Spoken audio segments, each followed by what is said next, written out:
Well, hello there, welcome to the Obi-Thorin Alliance. In this video we're doing a new streaming services shows coming out next month, and this will probably be a regular sort of video to keep people updated on what's coming out, so people can stay tuned and up to date. If you can, leave a comment down, like and subscribe. So yeah.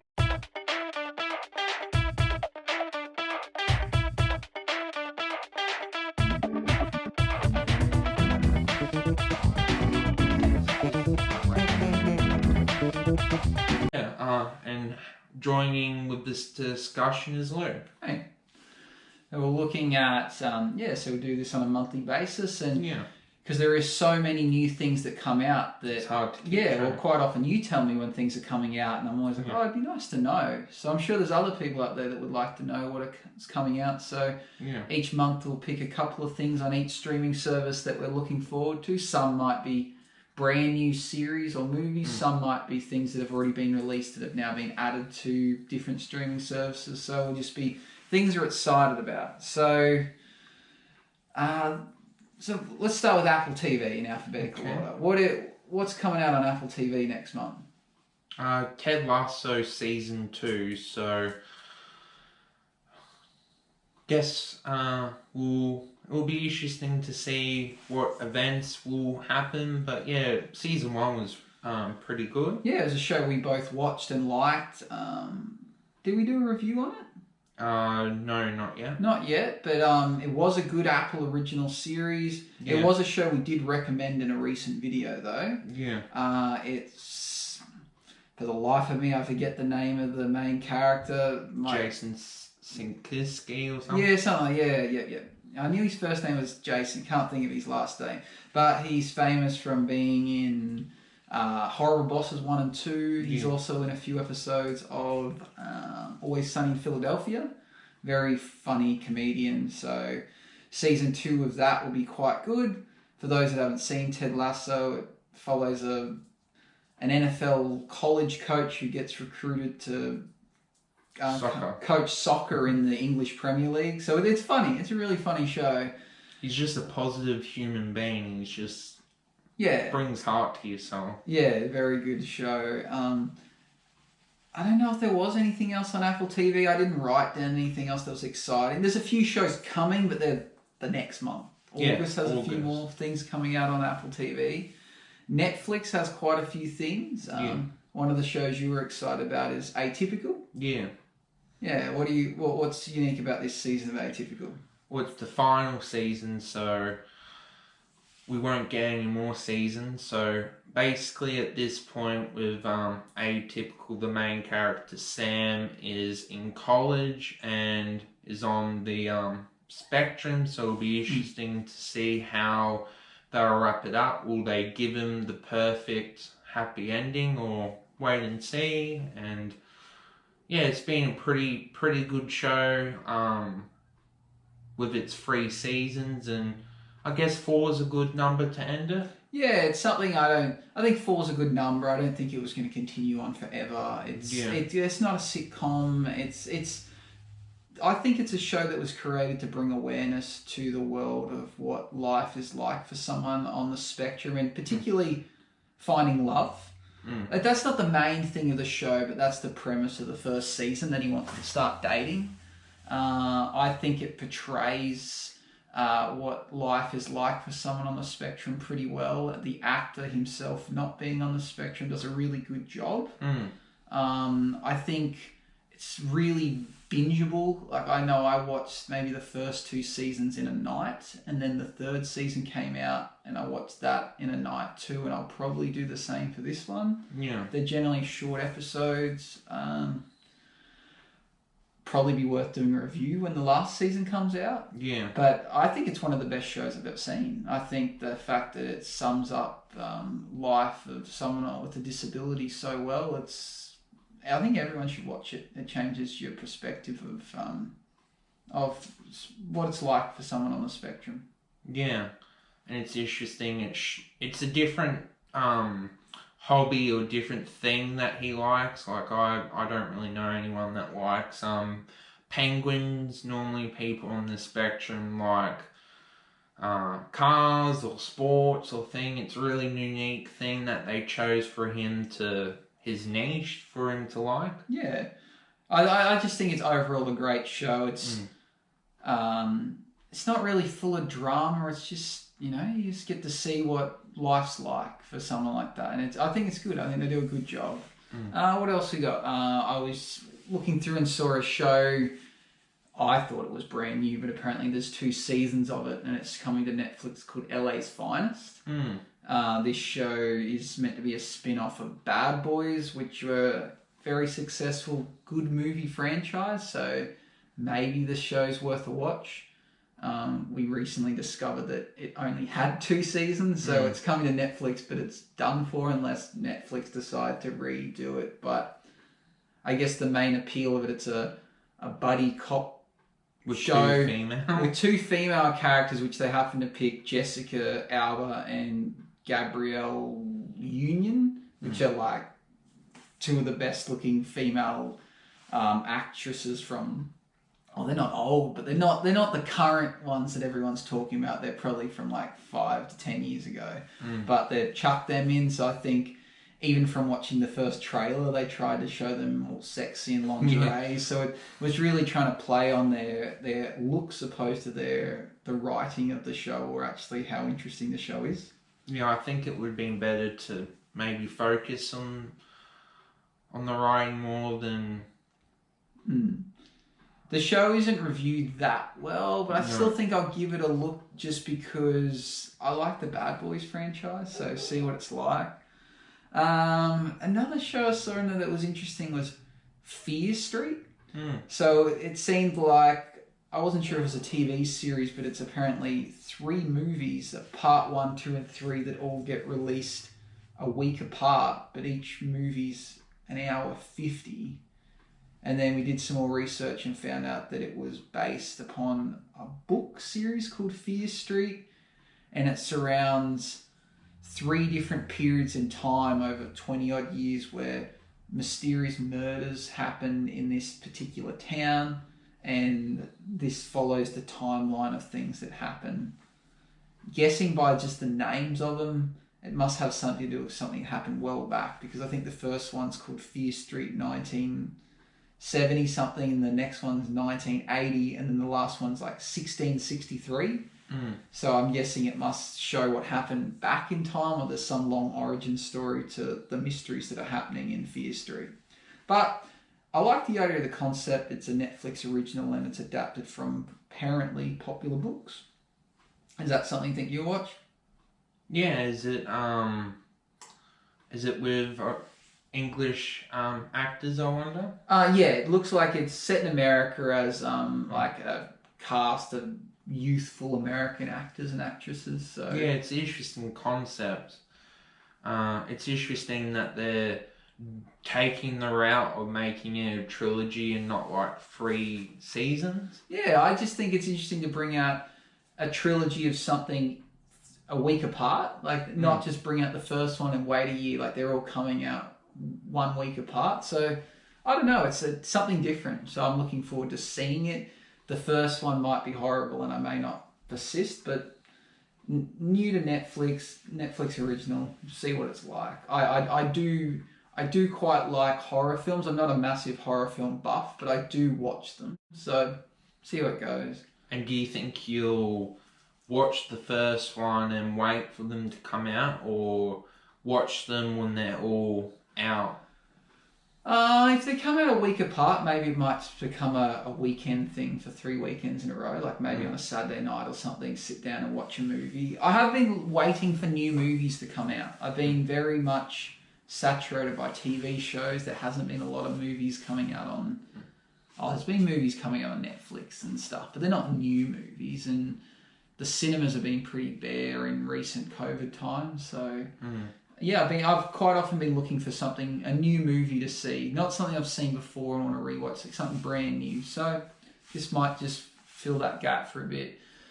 Another one I looked at that was a movie as well called The Dead Don't Die. It looked pretty good. Yeah, I showed you the trailer to that. Yeah. It looks very much like Zombieland.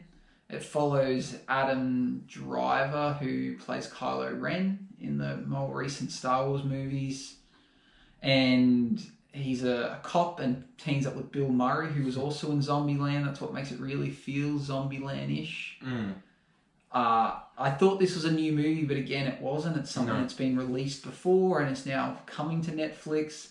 It actually doesn't have a very good rating, but it looks funny. Yeah. Like, it looks good. It's got a pretty good cast in it, as I said. Adam Driver, Bill Murray, Selena Gomez, Steve Buscemi, Iggy Pop, who's a singer. It had, quite a few famous people in it. So maybe the reviews are a bit off because, I don't know, what market, like zombie comedy movies don't always... No. They don't usually get...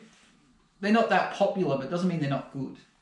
Like, I like Zombieland 1 and 2, so if it's anything like that, I think I'll look forward to it. I think when it first comes out, I'll probably watch it the night it comes out, I think.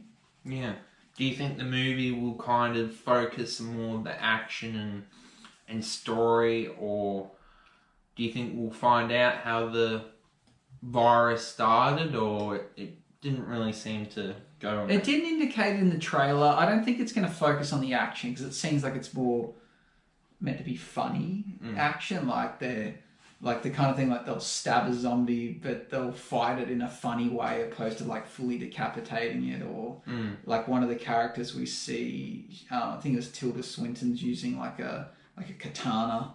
So I think it's more meant to be funny opposed to like too serious on the killing side of things, because they make a joke in it about apparently the zombies, when they come back to life, they like to do the hobbies they did when they were alive. So you see zombies playing tennis and playing golf, and then one of them's screaming out for wine because that was her hobby before she died. So it looks funny. A show coming out that you'd be more familiar with than me, Beastars? Yeah. It's basically the concept of the anime is that there's herbivores and carnivores kind of coexisting, and they're like the main focus, and there's not really any humans. And there's at the school there's carnivores and herbivores, and the main premise is that there's Wolf and Bunny are the main character, and normally carnivores like carnivores and herbivores like herbivores, but they both like each other. Yeah, you've explained to me before, and it does sound interesting. I'm just not a fan of anime. I have nothing against it. It's just something I don't find myself watching. But it does actually sound quite good. Yeah. So this is the second season. You've reviewed the first season from memory. Don't think I have. Oh, we've definitely discussed it at length. Like, at least you and I have. So yeah, so season 2 of that's coming out. You mentioned on Stan another show. Yeah, Dr. Death. It's basically a true documentary sort of show, basically about true events that happen, and then its cast is Christian Stale out of what has he been in? He was in Dirty John season 2. He's been in quite a lot of things. Alan Barkin out of the Boss Baby movies. Okay. Oh, Alec Baldwin. Yeah, he's in it, and the actor that's in Fringe, like Josh Jackson, he's kind of the bad doctor that's doing all this stuff, and then the two other characters are trying to stop him. So from the trailer, it looked pretty interesting. Okay, I haven't seen the trailer for this yet, but might have a look into it. There's not much coming out on Stan from what I've seen. Or Stan have a funny way of showing it. They don't, like Netflix, you could see what's upcoming. Stan doesn't seem to have that, and it was hard to find out what was new.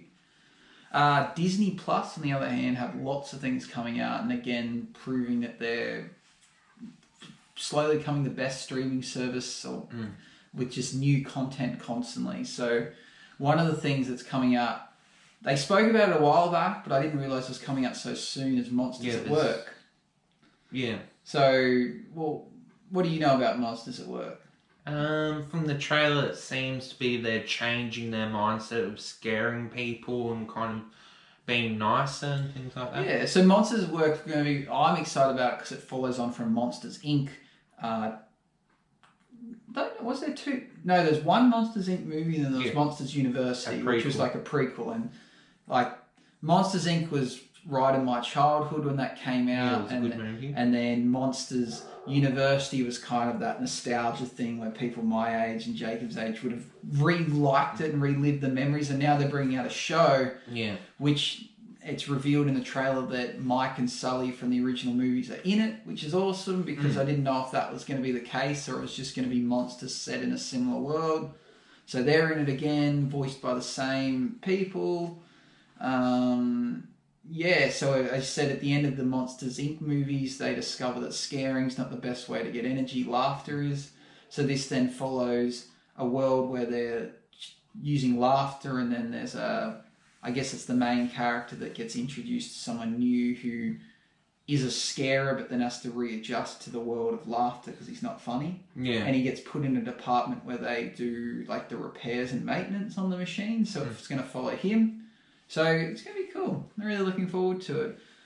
Another one was Turner and Hooch, which people maybe older than us might be more familiar with the movie with Tom Hanks in it. I've seen the movie. You've seen the movie? What do you think of the movie? Yeah, it was good. I think it probably would have been better for its time, but it was a good movie. Yeah, so I believe that this show, TV series, I think it was like 8 to 10 episodes, follows the son of...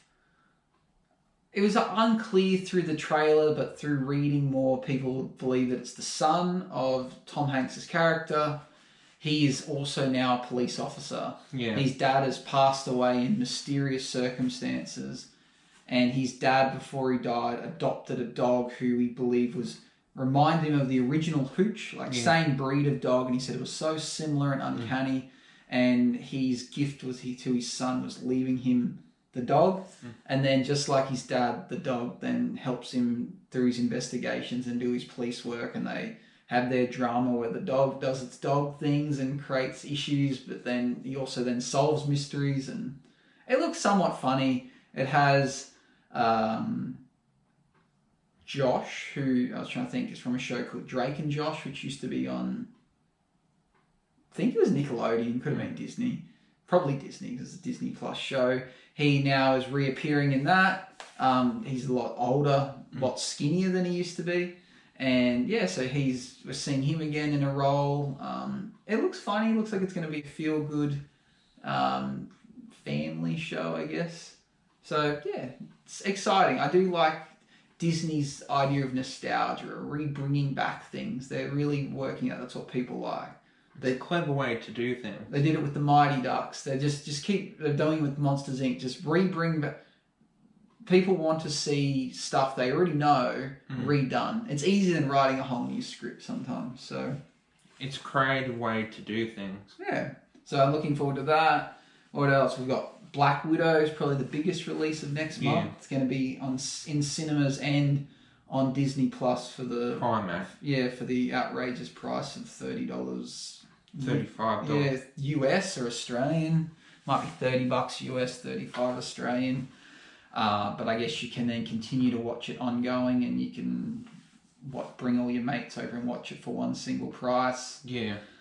I think I'll still go to the movies to watch it, even though the movie doesn't look amazing.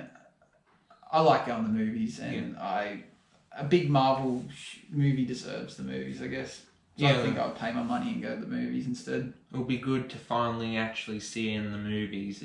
It feels like ages since we've actually seen a Marvel movie. Yeah, we've seen so many good Marvel shows, but I think I want to see this on a bigger screen. It's nice on a TV, but the big screens, I think, is going to be more enjoyable. Yeah.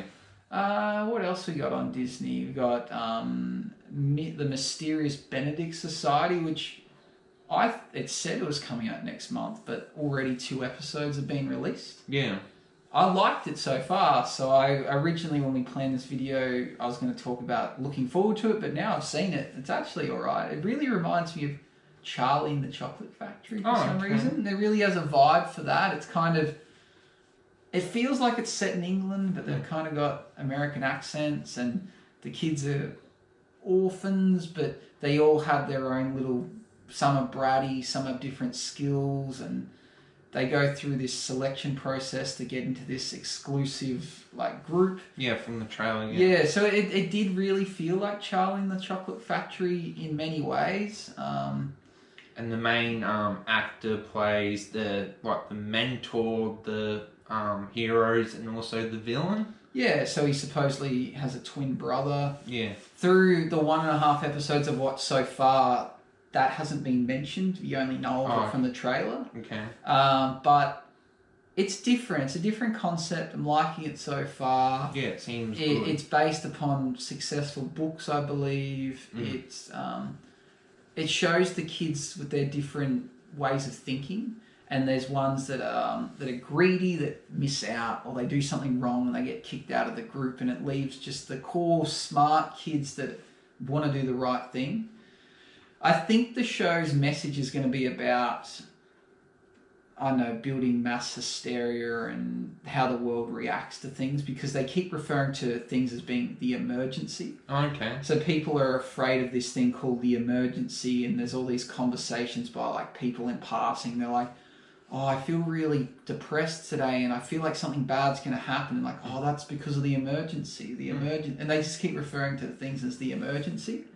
So I think it's like their way of summarizing the way the world is, that people freak out about things like COVID or bushfires, and how we have this overwhelming sense of doom always because the media tells us. I have a feeling that's what the show is. It's like a metaphor for our fear of life, because the media kind of tells us that we should be scared, opposed to telling us about the good things in the world. They'd rather publicise that there was a murder or someone was in a car crash, opposed to someone doing something good. Yeah.